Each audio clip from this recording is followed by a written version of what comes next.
morning, my dear students. Today I will explain the part 2 of chapter 10, reaching the age of adolescence of class 8th science. Begin. Reproductive phase of life in humans. Humans की life में जो reproductive phase होता है, जो reproductive period होता है, वो कैसा होता है, ये इस टॉपिक के अंदर स्टडी हम करेंगे. First point, the ability of production of gametes in humans last until the certain time periods only. Ability जो है प्रोडक्शन की, गैमीट्स की एबिलिटी, स्पर्म्स एंड ओवा को प्रोड्यूस करने की जो एबिलिटी है ह्यूमंस में, वो कुछ टाइम के लिए ही होती है. Second point, this time period varies between mails and females. ये जो टाइम पीरियड है मेल एंड फीमेल्स में वेरीज करता है, डिफरेंट होता है. Reproductive phase in females. Female का रिप्रोडक्टिव फेज यहाँ पे हम डिस्कस करेंगे. In this, the first point, it begins from the age of 10 to 12 years and generally lasts until the age of 45 to 50 years. जो reproductive phase होता है females का, वो 10 से 12 इयर्स के बीच में स्टार्ट होता है और 45 से 50 इयर्स तक रहता है. Second point, when females hit puberty, the eggs and ova start getting mature. जैसे ही फीमेल्स 10 से 12 साल की हो जाती हैं और puberty को हिट करती हैं, चेंजेस उनकी बॉडी में होने लगते हैं, तब उनके जो एग्स हैं एंड जो ओवा है वो मैच्योर होना स्टार्ट हो जाते हैं. Third point, one of the ovary then release the mature ovum around 28 to 30 days. उनकी जो ओवरी होती है वो एक ओवम रिलीज करती है 28 से 38 डेज के बीच में. मतलब 1 मंथ में एक ओवरी एग रिलीज करती है, सेकेंड मंथ में सेकेंड ओवरी अपना ओवम रिलीज करती है. Fourth point, during this period the wall of uterus become thick so as to receive the egg in case it is fertilized and begins to develop. This results in pregnancy. जब ये period होता है 28 से 38 days का, इस period के बीच में जो यूट्रस की वॉल होती है फीमेल रिप्रोडक्टिव सिस्टम की, वो थिक हो जाती है. किस लिए थिक हो जाती है? एग को रिसीव करने के लिए, लेने के लिए. अगर एग फर्टिलाइज्ड है, स्पर्म ने उसको जाके फर्टिलाइज कर दिया है, ठीक है, तो वो यूट्रस की वॉल में आकर स्टिक हो जाता है, एम्बेडेड हो जाता है एंड बिगिंस टू डेवलप. और वहां पे उसका सेल डिवीजन स्टार्ट होता है, जाइगोट का फॉर्मेशन स्टार्ट हो जाता है. This results in pregnancy. ये जो कारण है वो आपकी प्रेगनेंसी को रिजल्ट करता है. Next point in this topic is, if the fertilization does not take place, the lining of the uterus sheds along with the egg and the blood vessels. अगर वहाँ पे फर्टिलाइजेशन नहीं हुआ है तो यूट्रस की जो लाइनिंग, जो कि थिक हो गई थी यूट्रस की वॉल, वो शेड होती है. शेड मतलब गिरती है एग और ब्लड वेसल्स के साथ में, ठीक है. This cause bleeding in females. ये आपकी क्या होता है, ब्लीडिंग्स होती हैं फीमेल्स में 1 मंथ में, एंड 1 मंथ में 28 से 38 डेज का टाइम पीरियड होता है बीच में, विच इज कॉल्ड मेंसुरेशन, जिसको हम क्या बोलते हैं, mensuration. Menstruations occurs once in about 28 to 30 days. और menstruation कब होता है? 28 से 30 days के बीच में एक बार होता है. The first menstrual flow occurs at puberty and it's called the menarche. ठीक है, मेनार्की किसको बोलते हैं? जब फर्स्ट मेंस्ट्रुअल साइकिल स्टार्ट होती है टीनेजर्स एज में या एडोलेसेंट स्टेज में, उसको हम मेनार्की बोलते हैं. Next point, at 45 to 50 years of age, menstrual cycle stops.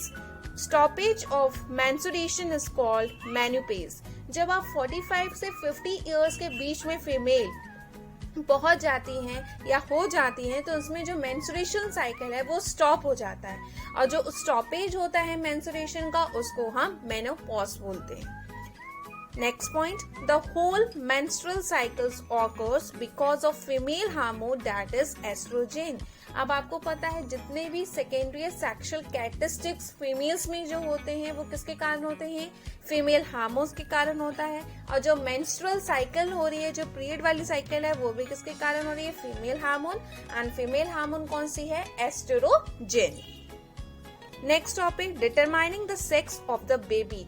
Baby के सेक्स को हम कैसे डिटरमाइन कर सकते हैं। First point, we know that there are 23 pairs of chromosome present inside the nucleus of every human cell.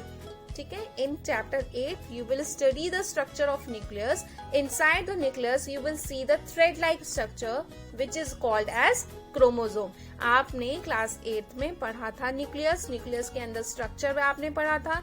Structure जो होता है न्यूक्लियस, उसके अंदर थ्रेड लाइक स्ट्रक्चर जो प्रेजेंट होता है उसको हम क्रोमोसोम बोलते हैं। और वो कितने पेयर्स होते हैं, 23 पेयर्स में प्रेजेंट होते हैं। मतलब टोटल कितने क्रोमोसोम होते हैं, 46 क्रोमोसोम प्रेजेंट होते हैं न्यूक्लियस में, ह्यूमन सेल के, एवरी ह्यूमन सेल में।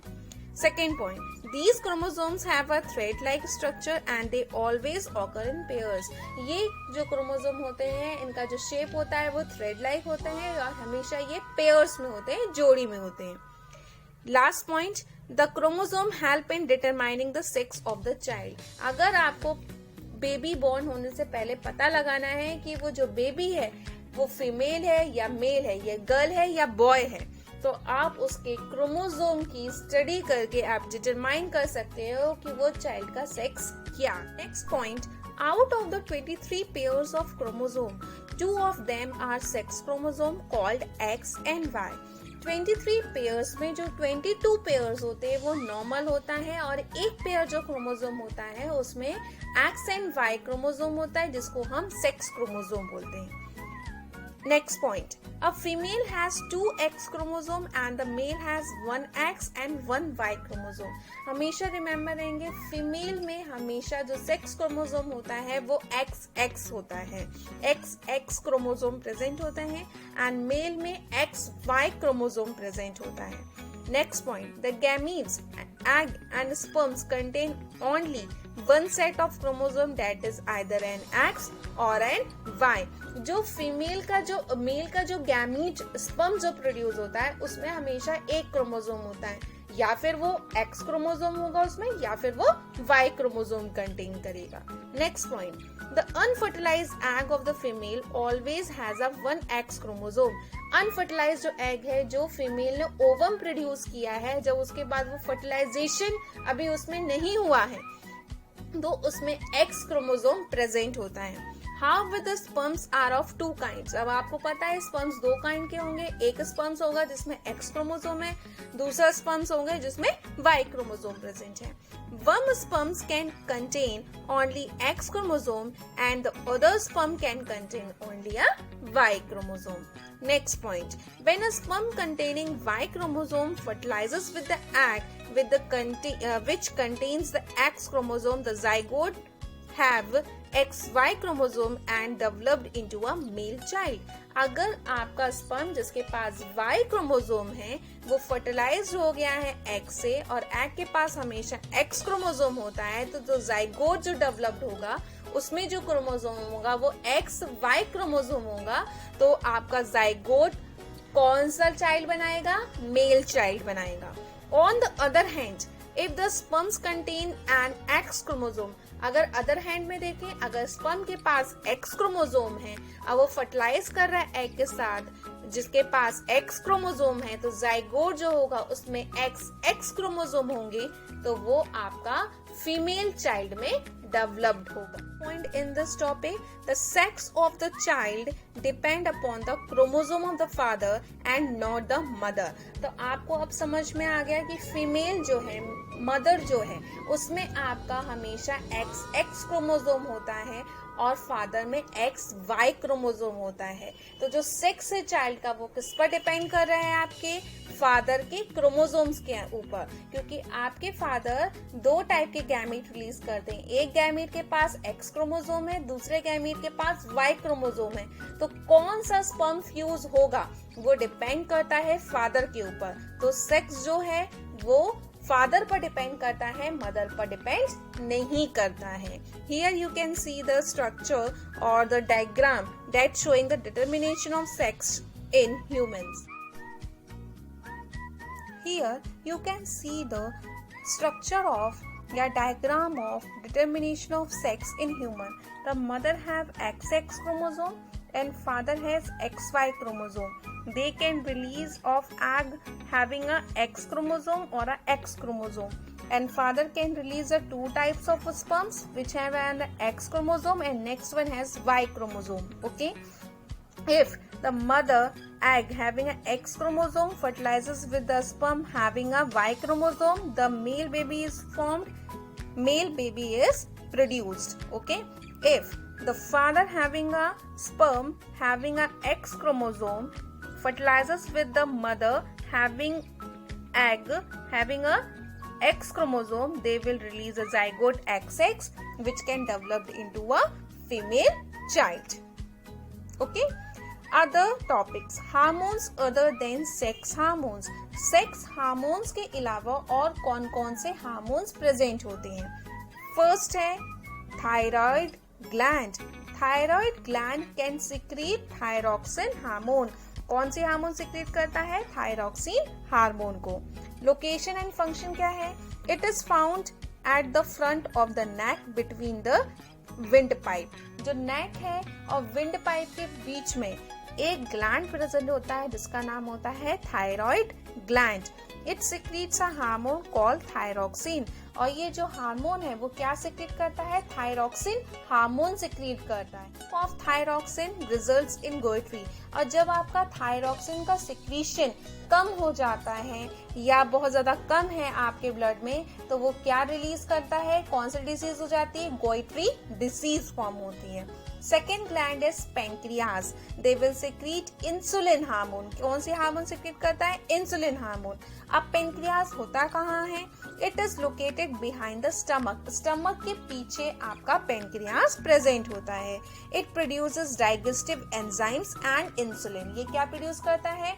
डाइजेस्टिव एंजाइम को प्रोड्यूस करता है जो कि आपके डाइजेशन में हेल्प करते हैं. ठीक है.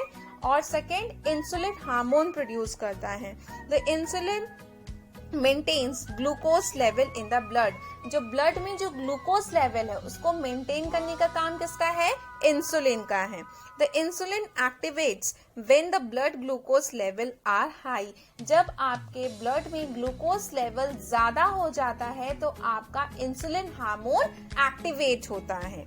Lack of insulin in body leads to diabetes. और जब आपकी बॉडी में इंसुलिन की कमी हो जाती है तो ब्लड का जो शुगर लेवल है वो मेंटेन नहीं हो पाता है. इस कंडीशन में आपको डायबिटीज की डिसीज हो जाती है, प्रॉब्लम हो जाती है. Third type of endocrine gland is adrenal gland. Adrenal gland can secrete adrenaline hormone. ये क्या सिक्रीट करती है? एड्रीनेलाइन हार्मोन्स को. Adrenal glands have a size almost of walnuts. आपने वॉलनट्स देखा है? वॉलनट्स के साइज का होता है. And are located above the kidney. Kidneys के ऊपर एक कैप लाइक स्ट्रक्चर प्रेजेंट होता है, उसको हम क्या बोलते हैं? Adrenal gland. Adrenal gland secretes adrenaline hormones which maintain the correct salt balance in the blood. Blood में जो salt का balance, NaCl का balance कौन maintain करता है? Adrenaline hormones. It also helps the body to adjust to stress when one is worried, angry, embarrassed और worried. कोई बहुत ज्यादा वरीड होता है, एंग्री होता है, उस कंडीशन में आपकी एड्रिनल ग्लैंड एड्रीनालाइन हार्मोन सिक्रीट करती है जो कि आपकी बॉडी में स्ट्रेस को मैनेज करते हैं. Last endocrine gland is pituitary gland. Pituitary gland can secrete growth hormone. The pituitary gland has a size as small as pea. Pea देखा है आपने? मटर का दाना, उस साइज का होता है. And it's located inside the skull. जो स्कल है, जो आपका ब्रेन है, वहां पे ये सिचुएटेड होता है. It is also called as the master gland. इसको हम मास्टर ग्लैंड भी बोलते हैं as it's control the function of all other glands. जो बाकी जो ग्लैंड्स है, पेनक्रियाज ग्लैंड है, ओवरीज ग्लैंड है और आपका टेस्टिस ग्लैंड है, ये सबको कौन कंट्रोल करने का काम करता है? पिट्यूटरी ग्लैंड, इसलिए हम उसको मास्टर ग्लैंड भी बोलते हैं। The growth hormone is responsible for the growth of the person, और ये एक इंपॉर्टेंट हार्मोन रिलीज करता है जिसका नाम है growth hormone, and growth hormone responsible होता है पर्सन की ग्रोथ के लिए। Moving to our next topic, role of hormones in completing the life history of insects and frog. आपने हार्मोन्स का रोल पढ़ लिया ह्यूमन बींग्स में, अब ह्यूमन बींग्स के अलावा एनिमल्स में इसका क्या रोल होता है उनकी लाइफ साइकिल को कंप्लीट करने के लिए। First point, insects like a silk moth and some animals like frog undergo the process of metamorphosis which results in drastic change in their body। अब आपको पता है जो सिल्क मॉथ होते हैं, फ्रॉग होते हैं, इसमें मेटामॉर्फोसिस की प्रोसेस होती है जिसमें टैडपोल ड्रास्टिक चेंजली वो अपनी बॉडी को चेंज करके किसमें कन्वर्ट होता है? अडल्ट फ्रॉग में। Second point, the insect hormones control the process of Metamorphosis in the insect. Insect जो हार्मोन होती है वो मेटामॉर्फोसिस की प्रोसेस को इंसेक्ट में कंट्रोल करती है। Third point, in frogs thyroid release thyroxine which control the process of metamorphosis in them। जो थायराइड ग्लैंड प्रेजेंट होती है फ्रॉग में वो थायरोक्सिन हार्मोन्स को प्रोड्यूस करती है जो कि फ्रॉग की मेटामॉर्फोसिस प्रोसेस को कंट्रोल करती है।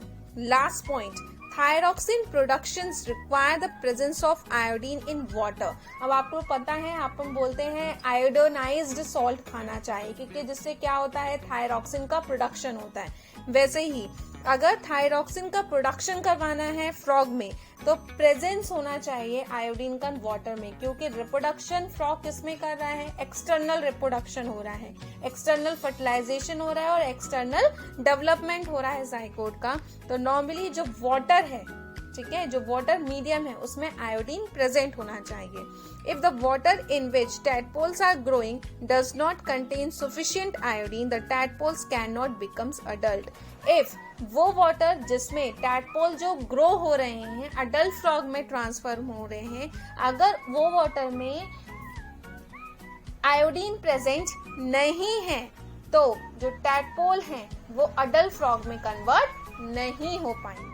Last topic of this chapter 10, reproductive health. In this topic we will study about the what should be eat at the stage of adolescence।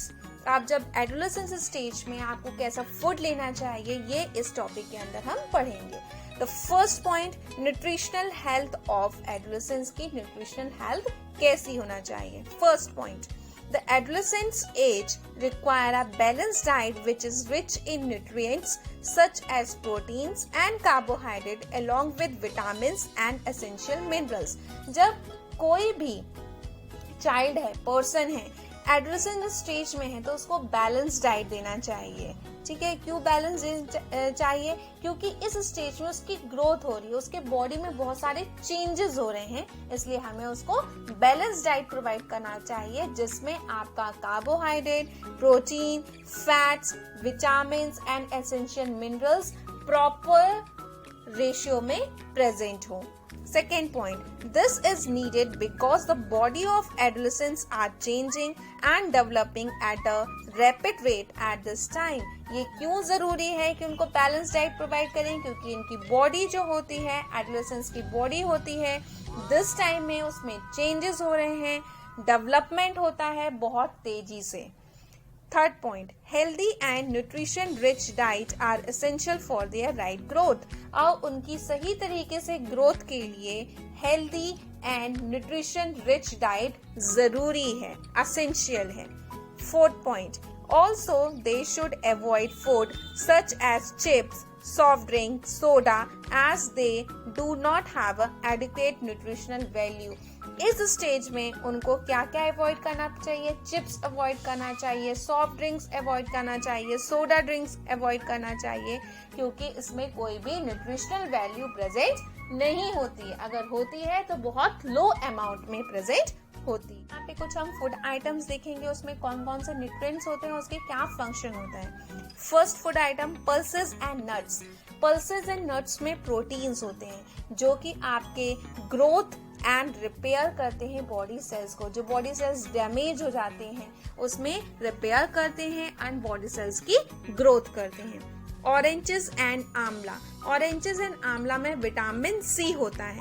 Keeps the body healthy by providing resistance. Resistance provide करते हैं disease की तरफ, ठीक है, इसलिए आपकी body को healthy रखने में हेल्प करते हैं। Sugar and chapati. Sugar and chapati आपको कार्बोहाइड्रेट न्यूट्रिएंट इसमें प्रेजेंट होता है जो कि आपको एनर्जी प्रोवाइड करता है वेरियस वर्क के लिए। ऑयल्स। ऑयल्स में क्या प्रेजेंट होता है? फैट, जो कि आपको लार्ज अमाउंट में एनर्जी प्रोवाइड होती है। किससे? ऑयल से, as compares to carbohydrates. Vegetables.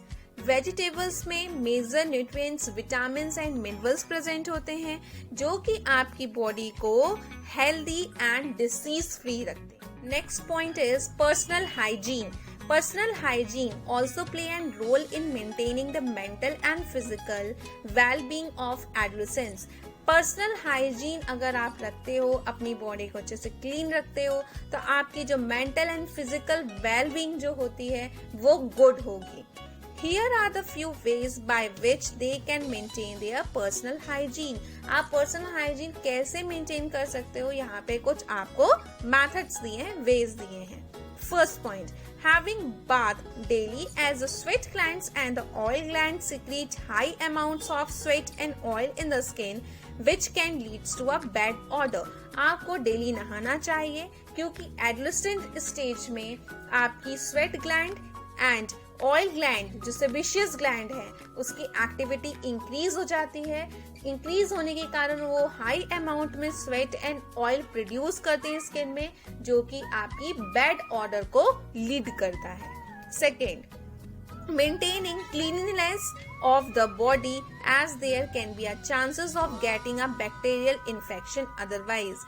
अगर आप अपनी बॉडी को क्लीन नहीं रखोगे तो उसमें बैक्टीरिया ग्रो होंगे एंड आपको बैक्टीरियल इन्फेक्शन होने के चांसेस हैं। Third point, females should keep track of their menstrual cycle and be prepared themselves accordingly. जो फीमेल्स होती हैं menstrual cycle में उनको क्या करना चाहिए, उसका रिकॉर्ड रखना चाहिए एंड उनको अपने आप को उसके अकॉर्डिंगली प्रिपेयर रखना चाहिए। Fourth point, use sanitary napkins और a clean homemade pads. Change pads after every 4 to 5 years as per the requirement. Sanitary napkins use करना चाहिए मेंस्ट्रुअल साइकिल्स में, या होममेड पैड यूज कर सकते हो, और जो पैड्स है उसको 4 से 5 आवर्स के बीच में आप अपनी आवश्यकता के अनुसार चेंज करना चाहिए। Third point, physical exercise. Walking and playing in fresh air keeps the body fit and healthy. अगर आप सुबह सुबह मॉर्निंग वॉक में जाते हो, प्लेइंग करते हो मॉर्निंग में या इवनिंग में, तो वो आपकी बॉडी को फिट रखते हैं और हेल्दी रखते हैं। All young boys and girls should take walks, exercise and play outdoor games. जो भी यंग गर्ल्स हैं, यंग बॉयज हैं, इवन ओल्ड जो पीपल्स होते हैं, उनको भी वॉक करना चाहिए, एक्सरसाइज करना चाहिए और आउटडोर गेम खेलना चाहिए। Fourth point in reproductive health is say no to drugs. आपको हमेशा ड्रग्स के लिए नो बोलना चाहिए. This is because the drugs are addictive and once a person takes them, they feel like taking them again and again. जो drugs होते हैं वो एडिक्टिव होते हैं, एक बार आप खा लोगे तो आपको बार बार खाने का मन करेगा। Second point, as a result, the mental and physical health of the person start getting affected due to drugs. अगर आप ड्रग्स नहीं लोगे तो वो आपकी मेंटल एंड फिजिकल जो हेल्थ है पर्सन की उसको इफेक्ट करेगा। Third point, also taking drugs through syringes can cause AIDS, acquired immunodeficiency disease. अगर आप ड्रग्स ले रहे हो सिरिंजेस की हेल्प से और एक सिरिंजेस एक से ज्यादा पर्सन यूज कर रहे हैं तो आपको एड्स डिसीज हो सकती है। What is the full form of AIDS? Acquired immunodeficiency disease. और ये डिसीज किस वायरस के कारण होती है? HIV वायरस के कारण। This disease is caused by a hazardous virus HIV, human immuno deficiency virus. इस कंडीशन में आपकी डिसीज से लड़ने की शक्ति, ठीक है, वो क्या हो जाती है? इम्यूनिटी कम हो जाती है, बिल्कुल नेग्लिजिबल हो जाती है और आपकी बॉडी में डिफरेंट डिसीजेस स्टार्ट हो जाती हैं। और एड्स से बचने के यही उपाय हैं कि आप सिरिंजेस वगैरह अच्छे से लें, सेक्सुअल कांटेक्ट में ना आए, ठीक है। ये सब आपके एड्स से बचने के लिए जरूरी है। That can get transmitted from the infected person to another person through the use of same syringes के यूज से भी HIV ट्रांसफर हो सकता है। Along with this, it can transfer through the sexual contact and from the infected mother milks. अगर किसी mother को HIV है, उसने टेस्ट नहीं करवाया है कि वह HIV पॉजिटिव है या नेगेटिव है और अपने बेबी को फीड करवाती है, तो बेबी को भी चांसेस है कि उसको भी एड्स और HIV हो सकता है।